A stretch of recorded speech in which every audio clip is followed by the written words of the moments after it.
ఇప్పటి వరకు మనం క్వాడ్రాటిక్ ఈక్వేషన్స్ కాన్సెప్ట్స్ కొన్ని ప్రాబ్లమ్స్ కూడా చూసాం. సో ఆ రిలేటెడ్ ఎగ్జాంపుల్స్ కూడా మనం చూసాం. సో క్వాడ్రాటిక్ ఈక్వేషన్ తోటి అంతటితో అయిపోయింది. అయితే జేఈఈ మెయిన్స్ ప్రీవియస్ క్వశ్చన్స్ కూడా ఇప్పుడు డిస్కస్ చేస్తున్నాను. సో 2019 నుంచి దాదాపుగా 2024 వరకు దాదాపుగా అన్ని క్వశ్చన్స్ కూడా మోడల్ వైజ్గా ఇక్కడ కవర్ చేస్తున్నాను. సో ఆల్రెడీ మనకి వీడియోస్ ఇంతవరకే ఆల్రెడీ 44 వీడియోస్ అయినాయి. కాన్సెప్ట్స్ కానీ ప్రాబ్లమ్స్ కానీ 44 వీడియోస్ అయినాయి. అంటే దాదాపుగా 20 అవర్స్ అయి ఉండొచ్చు. సో ఇవి కూడా మన ప్రాబ్లం టు ప్రాబ్లం అన్నితో డిస్కస్ చేస్తే చాలా టైం తీసుకుంటుంది. అంటే కాబట్టి నేను ఏం చేస్తానంటే సొల్యూషన్ ఇక్కడే ఉంటుంది కాబట్టి ఇక్కడే ఎక్స్ప్లెయిన్ చేసేస్తాను. అంటే అవసరమైతే అది డీటెయిల్గా ఎక్స్ప్లెయిన్ చేస్తాను. అంటే ఒక్కోసారి మన ప్రాబ్లం ఏంటంటే ఏదో ఒక లైన్ కోసం మొత్తం ప్రాబ్లం అంతా డిస్కస్ చేయడం వల్ల టైం ఎక్కువ తీసుకుంటుంది. సో నేను చెప్పినా కూడా మీకు కూడా వినడానికి టైం సరిపోదు. అంటే ఆల్రెడీ ఇప్పటికే 20 అవర్స్ అయింది. ఇంక ఇప్పుడు కూడా క్వశ్చన్ చేసుకుంటూ వెళ్తే ఇంకా ఒక 20 అవర్స్ పడుతుంది. అంటే 40 అవర్స్ ఒక చాప్టర్ కంటే కష్టం. అలానే స్కిప్ చేసేస్తే డిఫరెంట్ మోడల్స్ ఎక్కువ చూస్తేనే మనకి గ్రిప్ వస్తుంది. అంటే ఎక్కువ ప్రాబ్లమ్స్ తక్కువ టైంలో ఎక్కువ ప్రాబ్లమ్స్ చేయాలంటే సో మనం డైరెక్ట్గా సొల్యూషన్స్ ఇక్కడ ఉంటుంది, డైరెక్ట్గా డిస్కస్ చేస్తాను. ఎందుకంటే అప్పుడు మనకి సింప్లిఫికేషన్ అంతా కూడా టైం సేవ్ అవుతుంది. సో ఆ సింప్లిఫికేషన్ ప్రాసెస్ అంతా అవసరం లేదు. సింప్లిఫికేషన్ మీకు తెలుసు కాబట్టి ఆ ప్రాసెస్ అవసరం ఉండదు. ఏదన్నా క్వశ్చన్లో నీడ్ అయితే కనుక నేను డీటెయిల్గా ఎక్స్ప్లెయిన్ చేస్తాను. సో ఇప్పుడు మనకి ప్రీవియస్ క్వశ్చన్ చూద్దాం. ఇది ఒకటి. సో 2016 అంటే యాక్చువల్గా మనం 2019 నుంచి డిస్కస్ చేస్తున్న కొన్ని అంతకుముందు ఇయర్స్ కూడా కొన్ని క్వశ్చన్స్ వస్తాయి, మంచి క్వశ్చన్స్. సో ఈ క్వశ్చన్ చాలా మంచి క్వశ్చన్. ఎక్కువ కూడా ఇట్లాంటి క్వశ్చన్ ఎక్కువ వచ్చే అవకాశాలు కూడా ఉన్నాయి. ఏదో ఒక స్లాట్లో వచ్చే అవకాశాలు. ఎలాంటి క్వశ్చన్ కొద్దిగా వాడికి ఇష్టం ఇట్లాంటి క్వశ్చన్ ఇవ్వడం. ఎందుకు ఇష్టము అంటే వాడికి ఎందుకు ఇష్టము అంటే చాలా మంది తప్పు చేస్తారు కాబట్టి వాడికి ఇష్టం. సో వాడు అంటే మీరు తప్పు చేస్తే వాడికి హ్యాపీ ఫీల్ అవుతారు. అక్కడ మిస్ అయ్యి అంటే చిన్న పాయింట్ దగ్గర మిస్ అవుతారు. ఆ మిస్ అవుతారని నాకు తెలుసు కాబట్టి అలాంటి క్వశ్చన్ ఇవ్వడానికి వాడు ఇంట్రెస్ట్ చూపిస్తాడు. ఎందుకంటే మీరు ఆ క్వశ్చన్ చేసి 2-3 మినిట్స్ చేసి 2-3 మినిట్స్ టైం వేస్ట్ చేసుకొని +4 దగ్గర -1 తెచ్చుకుంటే వాడికి ఇంకా హ్యాపీగా ఉంటుంది. కాబట్టి అలాంటి క్వశ్చన్స్ ఇంపార్టెంట్. ఇందులో మిస్ అయ్యి తీసే సోర్సెస్ ఎక్కువ ఉన్నాయి. కాబట్టి ఈ క్వశ్చన్ ఇలాంటి క్వశ్చన్ ఎక్కువ ఆబ్జెక్టివ్కి ఇలాంటివి ఇంపార్టెంట్. క్వశ్చన్ బాగుండాలి, స్మార్ట్గా ఉండాలి, ఈజీగా ఉండాలి, కానీ తప్పు చేయాలి. సో అట్లాంటివి ఎక్కువ మనకి అడిగోవడానికి ఇష్టపడతాడు కాబట్టి ఇలాంటి క్వశ్చన్ మైండ్లోకి ఎప్పటికీ గుర్తుపెట్టుకోండి. సో ఏమన్నాడంటే sum of the all values of x satisfying this condition. ఈ కండిషన్ సాటిస్ఫై విధంగా ఎక్స్ వాల్యూస్ ఏముంటో అన్ని కనుక్కొని ఆ sum of the values of x కనుక్కోమన్నాడు. మరి దీన్ని సాటిస్ఫై విధంగా అంటే ఏంటి? దీని ఆన్సర్ ఏం రావాలి మీకు? సో దీని ఆన్సర్ 1 రావాలి. మరి లెఫ్ట్ సైడ్ ఎలా ఉంది? ఇట్లా a⁴m టైప్లో ఉంది. a⁴m = 1 రావాలి. ఈ టైప్లో ఉంది. ఎప్పుడు 1 అవుతుందో మనకు తెలుసు. బేస్ ఏమున్నా 0 కాకుండా, బేస్ అనేది 0 కాకుండా ఏదున్నా కూడా పవర్ 0 ఉందనుకోండి, ఎనీథింగ్ అంటే 2⁴0 ఆర్ 3⁴0 -5⁴0 7⁴0 ఏదైనా సరే 0 తప్పించి 0⁴0 1 కాదు. సో 0 తప్పించి బేస్ 0 కాకుండా ఏ ఉన్నా సరే పవర్ 0 ఉందనుకోండి, పవర్ 0 అంటే 1 వస్తుంది. అదొక పాసిబిలిటీ. అంటే m = 0 అంటే ఇప్పుడు ఇది ఎప్పుడు a⁴m ఎప్పుడు 1 వస్తుంది అన్న పాయింట్ మనం ఫస్ట్ క్యాచ్ చేయాలి. a⁴m 1 ఎప్పుడు వస్తుందంటే m 0 అయినప్పుడు పాసిబిలిటీస్ చూద్దాం. ఒక కేసు ఏంటంటే m 0 అయినప్పుడు వస్తుంది. సేమ్ టైం a అనేది 0 అవ్వకూడదు. a అండ్ a�not = 0 ఇది రాసుకుంటే ఇంకా చాలా బాగుంటుంది. అసలు మిస్టేక్ పొరపాటును కూడా జరగదు. అదొక పాయింట్. ఇంకెప్పుడు వస్తుంది? బేస్ 1 నుండి పవరు ఏమున్నా సరే, పవర్ 5 ఉన్నా, 7 ఉన్నా, 20 ఉన్నా, -3 ఉన్నా, 1 పవర్ ఎనీథింగ్ 1 కదా. 1 పవర్ ఎనీథింగ్ 1. కాబట్టి సెకండ్ పాయింట్ ఏంటంటే సో పాసిబిలిటీస్ ఏంటో చూస్తున్నాం. a = 1 అయినప్పుడు ఒకటి వస్తుంది. ఇంతేనా అంటే ఇంతే అని మీరు అంటారు. ఇంక వేరే పాసిబిలిటీస్ ఉన్నాయా? ఆలోచించండి. సో మనకు ఆన్సర్ 1 రావాలంటే ఎక్స్పోనెన్షియల్ పవర్ 0 ఉన్నా, ఎనీథింగ్ పవర్ 0 1 వస్తుంది. బేస్ 1 నుండి పవర్ ఏమున్నా కూడా ఆన్సర్ 1 వస్తుంది. ఇంతవరకు ఎవరైనా చేస్తారు, కానీ ఒక పాయింట్ మిస్ అవుతారు. బేసు ఇంకొక పాయింట్ ఏంటంటే బేసు -1 నుండి పవర్ ఈవెన్ అయితే, అంటే -1కి పవర్ ఈవెన్ అయితే అప్పుడు ఏమవుతుంది? +1 అవుతుంది. And conditions applied and m is even అయితే అప్పుడు కూడా మీకు ఆన్సర్ 1 వస్తుంది. ఇక్కడ ఎందుకు మిస్టేక్ పోతుంది అంటే ఈ పాయింట్ స్కిప్ చేసేస్తారు, ఈ పాయింట్ స్కిప్ చేస్తారు. ఇప్పుడు చెప్పినా కూడా నా ఎక్స్పీరియన్స్లో చెప్పినా కూడా తర్వాత కొన్ని రోజుల తర్వాత మర్చిపోతారు. గుర్తు పెట్టుకోబాక, నా లాజిక్ని పట్టుకోండి. లాజిక్ పట్టుకుంటే ఎక్కువ రోజులు గుర్తుంటుంది. థింక్ చేయండి. ఎప్పుడు 1 వస్తుంది క్వశ్చన్ చేసుకోండి, ఎప్పుడు వస్తుంది పాసిబిలిటీస్ అన్ని ఆలోచించండి, థింక్ చేయండి, అప్పుడు ఎక్కువ గుర్తుంటుంది. అంతేగాని లాజికల్గా ఆలోచించాలి. అంతేగాని జస్ట్ ఏదో ఫార్ములా ఇట్లా ఉంటే ఏదో ఫార్ములా గుర్తు పెట్టుకున్నారు అనుకోండి, లాస్ట్ కేసు అనేది స్కిప్ అయిపోతారు. సో ఇప్పుడు ప్రాబ్లం కూడా ఈ 3 కేసెస్ చేద్దాం. సో కేస్ 1 ఏంటంటే పవర్ 0. మరి ఇక్కడ m పవర్ అంటే ఏంటి? ఇదే కదా, x² + 4x - 60 = 0. So quadratic equation factorisation అదంతా మీకు తెలుసు, ఫ్యాక్టరేషన్ చేసేస్తారు అప్పుడు వాల్యూస్. సో ఫ్యాక్టరేషన్ వచ్చింది, 0కి ఈక్వేస్తే రూట్స్ వచ్చినాయి కాబట్టి x = 6 and -10. ఇక్కడ చేయలే, కానీ ఫస్ట్ కండిషన్లో మనం ఏమన్నాం, బేస్ 0 అవ్వాలి, సేమ్ టైం బేస్ అనేది పవర్ 0 అవ్వాలి, బేస్ అనేది 0 అవ్వకూడదు అన్నాం. ఒక్కోసారి ఇక్కడ ట్విస్ట్ ఉంటుంది, ఇక్కడ చేయలేదు, వాడు తప్పు చేసినట్టు. ఇది బేసు పవర్ 0 ఉన్నప్పుడు బేస్ 0 కాకూడదు కదా, మరి బేస్ 0 అయ్యే ఛాన్స్ ఉందా అంటే బేస్ ఏంటి ఇక్కడ, x² - 5x + 5. సో బేస్ 0 అవ్వకూడదు అంటే ఈ వచ్చిన వాల్యూస్ ఇందులో సబ్స్టిట్యూట్ చేస్తారు. ఇందులో సబ్స్టిట్యూట్ చేస్తే ఇప్పుడు దీన్ని ఏదో g(x) అన్నాం అనుకోండి, g(6) కనుక్కుంటారు, అలాగే g(-10) కనుక్కుంటారు. సో g(-10) ఈ రెండు మీకు ఏం కాకూడదు, 0 ≠ 0 రావాలి. ≠ 0 అయితే అప్పుడు ఈ రెండు ఆన్సర్స్ కూడా యాక్సెప్టెడ్. ఒకవేళ ఇన్ కేస్ మీకు -10 దగ్గర 0 అయిపోయింది అనుకోండి, ఆ -10 దగ్గర 0 అయితే అప్పుడు -10 అనేది స్కిప్ చేయాలి, -10 అనేది స్కిప్ చేయాలి. ఒకవేళ అయితే ఒక్కోసారి ఆ ట్విస్ట్ ఉంటుంది, ఇక్కడ అది చేయలేదు, ఆ ట్విస్ట్ లేదు, కానీ మీకు చేయాలి. చూడండి ఈ పాయింట్ స్కిప్ అవ్వద్దు, ఎందుకంటే వాడు ఇంకా క్వశ్చన్ ఇంకా కొద్దిగా ట్విస్ట్ ఇచ్చుంటే బాగుండేది. అంటే -10 దగ్గర బేస్ 0 వచ్చే విధంగా ఇచ్చుంటే బాగుండేది.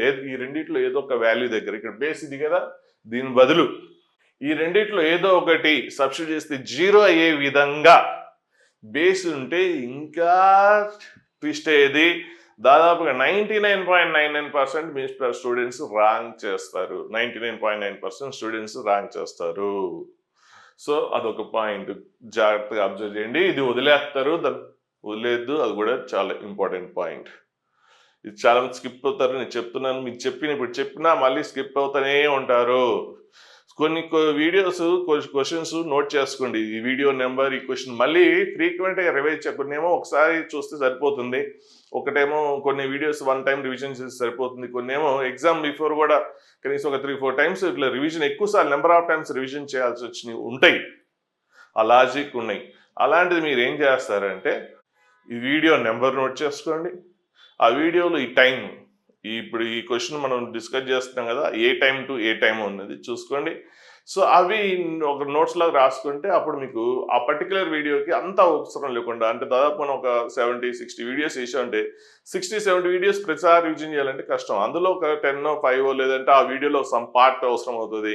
కాబట్టి మీరు ఒక నోట్బుక్లో రాసుకొని ఇది క్వశ్చన్లో డేంజర్, స్కిప్ అవుతాం అన్నది మీరు నోట్ చేసుకుంటే, లేదంటే సొల్యూషన్స్ ఇక్కడ నేను ఇవే క్వశ్చన్స్ మీకు స్టడీ మెటీరియల్ ప్రొవైడ్ చేస్తాను, మీరు అక్కడ కూడా నోట్ చేసుకొని రౌండ్ ఆఫ్ చేసుకోవచ్చు, ప్రింట్అవుట్ తీసుకొని రౌండ్ ఆఫ్ చేసుకోవచ్చు, లేదంటే వీడియో నెంబరు ఆ టైం నోట్ చేసుకుంటే అప్పుడు మీరు డైరెక్ట్గా ఆ వీడియో ఆ టైంకి వెళ్ళి ఏవైతే రివిజన్ చేయాలో అవి మాత్రమే రివిజన్ చేస్తారు, మళ్ళీ రివిజన్ చేయడానికి దొరుకుతుంది. అది వీడియో క్లాస్ వల్ల మీకు బెనిఫిట్.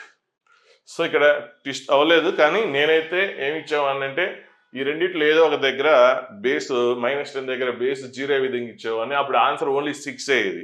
కానీ మీకు ఆన్సర్ ఏమొచ్చింది ఇక్కడ, యాక్చువల్గా 6 - 10 వచ్చింది. అంటే ఆ పాయింట్ స్కిప్ అయిపోయారు అనుకోండి. ఒకవేళ నేను బేస్ అనేది -10 దగ్గర 0 అయ్యే విధంగా ఇచ్చుంటే మీకు ఏమొచ్చింది ఆన్సర్ ఇది వచ్చేది, కానీ -10 తీసుకోకూడదు కదా, రియల్గా ఆన్సర్ అయ్యేది 6 అయ్యేది ఒకవేళ ట్విస్ట్ చేసి ఉంటే. కానీ ఇక్కడ ఏం ట్విస్ట్ చేయలేదు. సో 6 దగ్గర 0 అవ్వట్లేదు, -10 దగ్గర కూడా 0 అవ్వట్లేదు, కాబట్టి రెండు ఆన్సర్స్. ఒకవేళ -10 దగ్గర కానీ 6 దగ్గర కానీ ఆ బేస్ 0 అయిపోతే అందులో ఆ ఎక్కడైతే 0 అయితే అది వదిలేయాలి. 6 దగ్గర 0 అయితే 6ని స్కిప్ చేయాలి, -10 దగ్గర 0 అయితే -10ని స్కిప్ చేయాలి. చాలా చాలా చాలా ఇంపార్టెంట్ పాయింట్. ఓకే, సో ఇది ఒకటి కేస్ 1 అయిపోయింది. నెక్స్ట్ కేస్ 2, బేస్ అనేది 1. సో బేస్ 1 బేస్ ఏంటి x² - 5x + 5 సో 1 1 ఇటు వచ్చేస్తే 5 - 1 4 అవుతుంది. మళ్ళీ ఇది ఫ్యాక్టరేషన్ చేస్తారు. సో ఇది వచ్చేస్తుంది ఫ్యాక్టరేషన్ తెలుసు. సో రూట్స్ వచ్చేస్తే x = 1 4 కాబట్టి ఇప్పుడు ఇంకా 2 ఆన్సర్స్ వచ్చినాయి. ఏంటది 1 and 4. సో ఇప్పటి వరకు మనకి 4 వాల్యూస్ వచ్చినాయి. ఇక్కడ ఏమన్నాడు some of all real values of x వచ్చిన వాల్యూస్ అన్నిటిని మనం లాస్ట్లో యాడ్ చేయాలి. సో మనకి ఇప్పటి వరకు వచ్చిన ఆన్సర్స్ని మనం ఎప్పటికప్పుడు బాక్స్ కొట్టుకొని స్కిప్ అవ్వకుండా లైన్ కొట్టుకొని మీరు రఫ్ పేపర్లో కూడా ఎగ్జామ్లో కూడా, ఎందుకంటే ఒక్కోసారి స్కిప్ అయిపోతారు కొంతమంది చేసి. ఇప్పుడు ఇవన్నీ చేసినప్పుడు మీరు రఫ్ వర్క్ ఇరుకు చేస్తారు కాబట్టి ఏదో ఒకటి పాయింట్ కనిపించదు, అది చేసి ఉంటారు కానీ లాస్ట్ ఆన్సర్లో తీసుకోవడం మర్చిపోతారు. సో అలాంటి మిస్టేక్స్ జరుగుతాయి. వచ్చిన క్వశ్చన్ అట్లా పోతే ఎంత డేంజర్ కాబట్టి ఎప్పటికప్పుడు అట్లా అండర్లైన్ అట్లా చేసుకుంటే లాస్ట్ మీరు స్కిప్ అవ్వకుండా ఉంటుంది. సో అది అయిపోయింది. నెక్స్ట్ కేస్ 3కి వచ్చేద్దాం. కేస్ 3కి వస్తే బేస్ అనేది -1 అవ్వాలి, సేమ్ టైం పవర్ అనేది ఈవెన్ అవ్వాలి. సో ఒకేసారి కనుక్కోవడం కష్టం. ఫస్ట్ అయితే బేస్ అనేది -1 ఎప్పుడు వస్తుందో చూద్దాం. బేస్ -1 ఎప్పుడు వస్తుందో చూద్దాం. సో బేస్ ఏంటి x² - 5x + 5 = -1. సో -1 ఇటు వచ్చేసింది. తర్వాత చూద్దాం దాని గురించి. పవర్ ఉన్నది ఈవెన్ అవ్వాలి, అది తర్వాత చూద్దాం. ఫస్ట్ అయితే ఇది -1 ఇటు వచ్చేస్తే 6 వచ్చేస్తుంది. సో ఫ్యాక్టరేషన్ చేస్తే x = 2 and 3 వస్తుంది. x = 2 and 3. సో బేస్ అనేది -1 అవ్వాలి. బేస్ -1 ఎప్పుడు అవుతుంది? x వాల్యూ 2 కానీ 3 కానీ అయినప్పుడు అవుతుంది. ఓకే, x వాల్యూ 2 అయినా 3 అయినా బేస్ -1 అవుతుంది. సేమ్ టైం పవర్ ఏమవ్వాలి? ఈవెన్ అవ్వాలి. అంటే x వాల్యూ 2 అయినా ఆన్సర్ బేస్ -1 అవుతుంది, x వాల్యూ 3 అయినా బేస్ -1 వస్తుంది. సేమ్ టైం ఈ వాల్యూస్ దగ్గర పవరు ఈవెన్ అవుతుందా అంటే బేస్ ఎప్పుడైతే -1 అవుతుందో అప్పుడు పవర్ 0 అవ్వాలి, సారీ ఈవెన్ అవ్వాలి. పవర్ ఏం కావాలి? ఈవెన్ అవ్వాలి. అంతే కదా, -1 పవర్ ఈవెన్, 0 కూడా okay, no problem. 0 or power ఏంటి? ఈవెన్. 0 కూడా ఈవెన్ నెంబరే. ఓకే, సో ఈ వాల్యూస్ దగ్గర మీకు బేస్ -1 అవుతుంది, సేమ్ టైం పవర్ ఈవెన్ అవ్వాలి. మరి x వాల్యూ 2 3 తీసుకొచ్చి ఇందులో సబ్స్టిట్యూట్ చేయండి. సో ఇందులో పవర్లో సో 3 సబ్స్టిట్యూట్ చేద్దాం. 3 సబ్స్టిట్యూట్ చేస్తే ఆన్సర్ ఏమొచ్చింది? ఆడ్ వచ్చింది. కాబట్టి 3 తీసుకోకూడదు. 3 దగ్గర బేస్ -1 అవుతుంది, బేస్ -1 అవుతుంది కానీ పవర్ ఏమవుతుంది? ఆడ్ అవుతుంది. సపోజ్ 7 అయితే అప్పుడు ఆన్సర్ 1 రాదు కదా, మనకు ఆన్సర్ ఏం రావాలి? 1 రావాలి. ఆన్సర్ ఏం రావాలి? 1 రావాలి. కానీ ఏమొస్తుంది? -1 అవుతుంది. సో 2 3 దగ్గర బేస్ అనేది -1 అయింది కానీ 3 దగ్గర వెరిఫై చేస్తే పవర్ ఆడ్ వచ్చింది కాబట్టి 3 అనేది స్కిప్ చేసేస్తున్నాం, 3 లేదు. నెక్స్ట్ 2 తీసుకుందాం. 2 తీసుకొని 2 సబ్స్టిట్యూట్ చేయండి. 2 సబ్స్టిట్యూట్ చేసేస్తే మీకు ఈవెన్ వస్తుంది. చెక్ చేసుకోండి. 2 అనేది ఇందులో సబ్స్టిట్యూట్ చేసేయండి, ఈవెన్ వస్తుంది. కాబట్టి 2 ఈజ్ ద యాక్సెప్టెడ్. 2 అనేది యాక్సెప్టెడ్. సో ఓవరాల్ గా మనకి ఎన్ని వాల్యూస్ వచ్చినాయి? యాక్సెప్టెడ్ వాల్యూస్ 5, ఇక్కడ 2, ఇక్కడ 2, ఇక్కడ 1. సో ఓవరాల్ గా మనకి ఎన్ని వచ్చినాయి? 5 వాల్యూస్ వచ్చినాయి. సో ఆన్సర్ ఏంటి? 5 నెంబర్ ఆఫ్ రియల్ సొల్యూషన్ ఎన్ని? 5. వాటి అడిగింది ఏంటి? Some of the real solutions అడిగాడు కాబట్టి ఈ వాల్యూస్ అన్నిటిని కూడా మీరు యాడ్ చేయండి. ఆ 5 వాల్యూస్ అన్నిటిని కూడా యాడ్ చేయండి. ఏంటి? 6 -10, ఇంకోటి ఏంటి 1 4, నెక్స్ట్ 2 3లో 3 తీసుకోకూడదు కాబట్టి సో 3 వదిలేసేయండి, 2. సో ఇవన్నిటిని యాడ్ చేసేస్తే సమ్ ఆఫ్ ది సొల్యూషన్స్ ఏమొస్తుంది? 3 వస్తుంది. Some of the solutions is 3. Next ఇప్పుడు ఈ క్వశ్చన్ చాలా ఈజీ క్వశ్చనే. సో ఫాస్ట్గా ఇక్కడ ఎక్స్ప్లెయిన్ చేసేద్దాం. సింపుల్ క్వశ్చనే. Number of integral values of m. Question కొద్దిగా జాగ్రత్త చూసుకోండి, పాయింట్స్ స్కిప్ అవద్దు. ఇంటిగ్రల్ వాల్యూస్ ఆఫ్ m అన్నాడు. Number of integral values of m. This equation has no real roots. ఇదేంటి? Quadratic equation. క్వాడ్రాటిక్ ఈక్వేషన్ కి no real roots. Quadratic equation కి no real roots ఎప్పుడు? Discriminant <0 అయినప్పుడు. So discriminant <0. Discriminant అంటే ఏంటి? b² - 4ac అనేది <0 అయితే నో రియల్ రూట్స్. సో ఎప్పుడు అవుతుందో ఏ అంటే ఇక్కడ ఏమన్నా number of integral values of m అంటే ఏ వాల్యూస్ ఆఫ్ m కి ఈ b² - 4ac నెగిటివ్ వస్తుందో చూసుకుంటే చాలా. ఇది పెద్ద క్వశ్చన్ ఏం కాదు, సింపుల్ క్వశ్చనే. సో కాబట్టి ఇక్కడ చూసేద్దాం. డిస్క్రిమినెంట్ అంటే ఇది b అంటే ఇది, సో b తెలుసు, b² చేసేస్తారు -4ac. సో దీని స్క్వేర్ -4 ఇంటూ ఇది చేసేస్తారు. ఇక్కడ 4 కామన్ తీసేస్తారు, కామన్ తీస్తే ఇది వచ్చేస్తుంది. నెక్స్ట్ ఇదంతా సింప్లిఫికేషన్ చేస్తే ఈ స్టెప్ వచ్చేస్తుంది. సో తర్వాత ఇందులోంచి మీకు ఏం కామన్ వస్తుంది? 8m కాదు, -2m కామన్ వస్తుంది. ఇక్కడ ఇందులో అన్నిట్లో కామన్ వస్తుంది. -2m కామన్ తీసేస్తే 4 × 2 -8m ఇది వచ్చేస్తుంది. నెక్స్ట్ ఇది పర్ఫెక్ట్ స్క్వేర్ క్లియర్ తెలిసిపోతుంది. చూడండి, ఇది 2m - 1 whole square, 2m - m whole square. So ఇది వచ్చేస్తుంది. ఇప్పుడు ఇది హోల్ స్క్వేర్ చేసి ఐడెంటిఫై చేస్తే అయిపోయిందంటే ఇప్పుడు మనకి ఆన్సర్ నెగిటివ్ రావాలి, అంతే కదా. డిస్క్రిమినెంట్ నెగిటివ్ అవ్వాలి. ఇది ఎప్పుడు ఆల్వేస్ పాజిటివ్ అవుతుంది. 8 కూడా ఆల్వేస్ పాజిటివ్. ఇక్కడ ఆల్రెడీ నెగిటివ్ ఉంది. ఆన్సర్ పాజిటివ్ రావాలంటే m ఏమి ఉండాలి? అప్పుడు ఎమ్ నెగిటివ్ అయింది అనుకోండి, ఆ నెగిటివ్ ఏమవుతుంది, పాజిటివ్ అవుతుంది. కాబట్టి ఎమ్ నెగిటివ్ అవ్వకూడదు. ఎమ్ ఏం కావాలి, పాజిటివ్ అవ్వాలి. సో ఎమ్ గ్రేటర్ దాన్ 0 అవ్వాలి. మరి ఎన్ని ఇంటిగ్రల్ వాల్యూస్ ఉన్నాయి 0 పైన? 0 కంటే ఎక్కువ ఇంటిగ్రల్ వాల్యూస్ ఎన్ని ఉన్నాయి? ఇన్ఫినైట్ ఉన్నాయి. ఎన్ని ఉన్నాయి 0 పైన ఇంటిగ్రల్ వాల్యూస్? 1, 2, 3 ఇవన్నీ ఇంటిగ్రల్ వాల్యూసే కదా, మోర్ దెన్ 0. ఇందులో ఏ వాల్యూ తీసుకున్నా కూడా డిస్క్రిమినెంట్ ఏమవుతుంది, నెగిటివ్ వస్తుంది. కాబట్టి ఎన్ని ఇంటిగ్రల్ వాల్యూస్ ఉన్నాయి 0 పైన అంటే ఇన్ఫినైట్ ఉన్నాయి. కాబట్టి ఆన్సర్ ఏంటి, ఇన్ఫినైట్ సొల్యూషన్. దీనికి ఏంటి, infinitely many solution. Simple question. Next question చూద్దాం. Number of all positive integral values of alpha which roots of the quadratic equation are rational numbers. దీని రూట్స్ రేషనల్ నెంబర్ అవ్వాలి, అంటే మామూలుగా రూట్స్ కనుక్కోవడానికి ఏం తెలియనప్పుడు ఫార్ములా ఏంటి ఒక్కసారి ఎప్పుడు వస్తుందో అంటే మీకు గుర్తుండదు ఆల్రెడీ, అంటే ఆ కాన్సెప్ట్ గుర్తుండకపోవచ్చు, నో ప్రాబ్లం. రూట్స్ అంటే ఏంటి అసలు ఇదేగా, -b ± b² - 4ac. ఒకవేళ రూట్స్ కనుక్కోవడం రానప్పుడు, ఫ్యాక్టరేషన్ రానప్పుడు ఇదే చేసేది. సో ఇది కనుక్కుంటారు. ఇప్పుడు ఆన్సర్ మీకు ఏం రావాలి, రేషనల్ రావాలి. రేషనల్ అంటే రూట్ రాకూడదు. మరి ఇక్కడ ఫార్ములాలో రూట్ ఉంది కదా, ఫార్ములాలో రూట్ అనేది ఉండకూడదు. ఫార్ములాలో రూట్ ఉండకూడదు అంటే ఇది ఏం కావాలి, పర్ఫెక్ట్ స్క్వేర్ అవ్వాలి. అంటే రూట్ లోపల పర్ఫెక్ట్ స్క్వేర్ ఉంది అనుకోండి, √25 అంటే ఏమొస్తుంది, 5 వస్తుంది. √36 అంటే ఏమొస్తుంది, 6 వస్తుంది. అలాగే √24 అంటే మీకు రూట్లోనే ఉంటుంది. ఇది పర్ఫెక్ట్ స్క్వేర్ కాదు కాబట్టి. ఇప్పుడు మీకు బి అనేది రేషనల్, ఏ రేషనల్, ఇది కూడా రేషనల్ అవ్వాలి అంటే ఆ రూట్ లోపలది పర్ఫెక్ట్ స్క్వేర్ అయితే రేషనల్ అవుతుంది. అప్పుడు ఇది రేషనల్, అది రేషనల్, రేషనల్ ప్లస్ రేషనల్ రేషనలే. ఒకవేళ మైనస్ తీసుకున్న రేషనల్ మైనస్ రేషనల్ రేషనలే, రేషనల్ బై రేషనల్ కూడా రేషనలే. అంటే ఇప్పుడు మీకు ఆన్సర్ రేషనల్ రావాలంటే డిస్క్రిమినెంట్ అనేది పర్ఫెక్ట్ స్క్వేర్ అవ్వాలి. అది గుర్తుపెట్టుకోండి. గుర్తుపెట్టుకోకపోయినా కనీసం ఆ ఫార్ములా రాస్తే ఆ రూట్ క్యాన్సిల్ అవ్వాలంటే అది పర్ఫెక్ట్ స్క్వేర్ అవ్వాలని మీకు తెలిసిపోతుంది. కాబట్టి discriminant must be perfect square. మరి డిస్క్రిమినెంట్ కనుక్కోండి, b² - 4ac. So b² - 4ac కనుక్కుంటే మీకు అదంతా చేసేయండి, ఇది వచ్చేస్తుంది. ABC తెలుసు కదా, సో డిస్క్రిమినెంట్ తెలుసు, అంతమంది ఇంత ఆల్రెడీ మనం చేసాము. సో ఫాస్ట్ చేసేస్తున్నాం. ఇది 2019లో వచ్చిన క్వశ్చన్. ఇది డిస్క్రిమినెంట్. ఇది ఏం కావాలి, పర్ఫెక్ట్ స్క్వేర్ అవ్వాలి. ఇక్కడ కొద్దిగా లాజిక్ ఆలోచించండి. పర్ఫెక్ట్ స్క్వేర్ అంటే ఏదో స్క్వేర్ ఆఫ్ సంథింగ్ ఉండాలి కదా, కాబట్టి దాన్ని ఏదో ఒకటి అజ్యూమ్ చేసుకోండి. స్క్వేర్ ఆఫ్ సంథింగ్ కాబట్టి λ² అనుకుందాం. సో ఇప్పుడు ఆల్ఫా వాల్యూ ఏం తీసుకుంటే మీకు అలా పర్ఫెక్ట్ స్క్వేర్ వస్తుందో చూద్దాం. అసలు ఆల్ఫా వాల్యూ ఏం కాకూడదో చూద్దాం ఫస్ట్. ఆల్ఫా ఇక్కడ 24 ఉంది, ఆల్ఫా వాల్యూ 5 తీసుకున్నాం అనుకోండి, 120 వస్తుంది. ఇప్పుడు 5 కంటే ఎక్కువ ఏమన్నా తీసుకోండి, 121 - 120 పాజిటివే కదా, ఇక్కడ మీకు ఇదేంటి పర్ఫెక్ట్ స్క్వేర్ కదా, పాజిటివ్ రావాలి. ఇప్పుడు 5 కంటే ఎక్కువ ఏమన్నా తీసుకోండి, 6 తీసుకోండి, అప్పుడు ఇది మోర్ దాన్ 121 వస్తుంది. ఆల్ఫా వాల్యూ 5 కంటే ఎక్కువ తీసుకుంటే ఈ పార్ట్ మోర్ దాన్ 121 వస్తుంది. మోర్ దాన్ 121 వస్తే అప్పుడు 121 మైనస్ మోర్ దాన్ 121 ఏమవుతుంది, నెగిటివ్ అవుతుంది. మరి నెగిటివ్ అయితే అది పర్ఫెక్ట్ స్క్వేర్ ఎలా అవుతుంది, పర్ఫెక్ట్ స్క్వేర్ ఎప్పుడు కూడా నెగిటివ్ అవ్వదు. కాబట్టి క్లియర్ గా మనకి ఆల్ఫా వాల్యూ 5 కంటే ఎక్కువ ఉండదు. కాబట్టి maximum possible value of alpha is 5. 5 కంటే ఎక్కువ ఉండదు, తక్కువే ఉంటుంది. మరి 5 కంటే తక్కువ అంటే ఏ వాల్యూస్ చెక్ చేసుకుందాం, ఒక్కొక్కటి చూసుకుందాం. సో ఫస్ట్ ఇక్కడ ఆల్ఫా గురించి ఏమన్నా క్లారిటీ ఇచ్చాడా, పాజిటివ్ ఇంటిగ్రల్ అన్నాడు. ఓకే, ఆల్ఫా వాల్యూ 5 కంటే ఎక్కువ ఉండకూడదు అంటే 5 ఉండొచ్చు, దానికంటే తక్కువ ఉండొచ్చు. సో 5 ఆర్ లెస్ అంటే 5 అవ్వచ్చు, 4 అవ్వచ్చు. అంటే ఇప్పుడు ఇంటిగ్రల్ వాల్యూస్ అన్నాడు, ఏమన్నాడు ఇక్కడ, ఇంటిగ్రల్ వాల్యూస్ అన్నాడు. కాబట్టి ఆల్ఫా 5 కంటే తక్కువ ఇంటిగ్రల్ వాల్యూస్ ఏంటి, 5 కూడా ఉండొచ్చు. 5 కంటే తక్కువ అంటే 5, 4, 3, 2, 1 ఇట్లా ఎన్ని రాస్తాం. 0 కూడా ఇంటీజరే కదా, 0, -1, -2, -3 ఇలా రాసుకుంటూ వెళ్తే చాలా వస్తాయి. కానీ ఇవన్నీ అవసరం లేదు. ఎందుకు అవసరం లేదు, క్వశ్చన్లో పాజిటివ్ ఇంటీజర్స్ అన్నాడు. సో ఇవి నెగిటివ్ ఇంటీజర్స్. 0 కూడా పాజిటివ్ ఇంటీజర్ కాదు కదా, సో ఓన్లీ పాజిటివ్ ఇంటీజర్స్ అన్నాడు. అంటే ఆన్సర్స్ ఇందులోంచే వస్తుంది. సో ఇందులో ఒక్కొక్కటి వెరిఫై చేద్దాం.